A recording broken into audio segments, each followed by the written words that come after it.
Hey guys, இன்னைக்கு numbers don't லை புக்கில் இருந்து ஃபர்டிலிட்டி ரேட் என்ற டாப்பிக் பற்றி பேசலான்னு இருக்கேன்.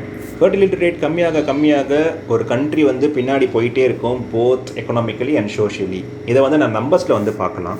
ஸோ ஃபர்டிலிட்டி பீரியட்னா என்ன அப்படின்னா வந்துட்டு ஒரு பெண் வந்து 13 வயசில் வந்துட்டு பியூபர்ட்டி அடைகிறாங்க, 50 வயசில் மெனோபாஸ் அடைகிறாங்க. இந்த இன்பிட்வீன் 38 இயர்ஸ் தான் வந்து ஃபர்டிலிட்டி பீரியட் சொல்கிறாங்க.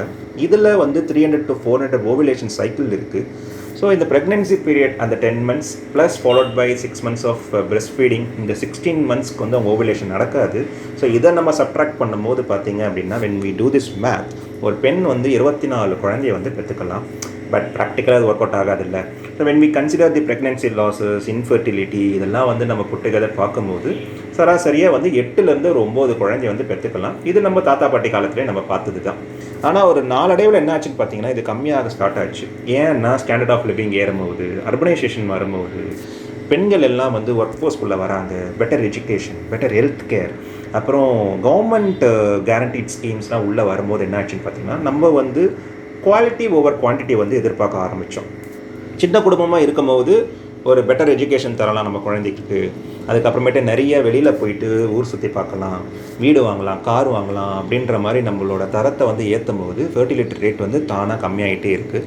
இதை வந்து நம்ம வந்து ஆஃப்ரிக்கன் கண்ட்ரீஸ், புவர் கண்ட்ரியில், ஆனால் அந்த கண்ட்ரியில் பார்த்திங்கன்னா ஃபர்டிலிட்டி ரேட் இன்னுமே 5 to 6 இருக்குது. பட் யூரோப்பியன் கண்ட்ரீஸில் வந்து பார்த்திங்க அப்படின்னா செர்பியா, யுக்ரைன், ஈவன் ஃப்ரான்ஸ்லாம் பார்த்திங்கன்னா இட் வென்ட் பிலோ 1.5. அதே மாதிரி ஏஷியன் கண்ட்ரீஸில் சவுத் கொரியா, ஜப்பான், இதெல்லாம் பார்த்திங்கன்னா வந்து லெஸ் தென் 1ல் இருக்குது, விச் இஸ் வெரி அலார்மிங். ஏன் அப்படின்னா வந்து ரீப்ளேஸ்மெண்ட் இண்டெக்ஸ் அப்படின்னு இருக்குது 2.1. இது என்ன அப்படின்னா ஒரு ஆண் பெண் 2 பேர் சேர்ந்து 2 குழந்தைய வந்து பெற்றுக்கணும். இவங்க 2 பேரை 2 குழந்தை வந்து ரீப்ளேஸ் பண்ணணும். அப்போ தான் வந்து பாப்புலேஷன் வந்து ஸ்டேபிளாக இருக்கும்.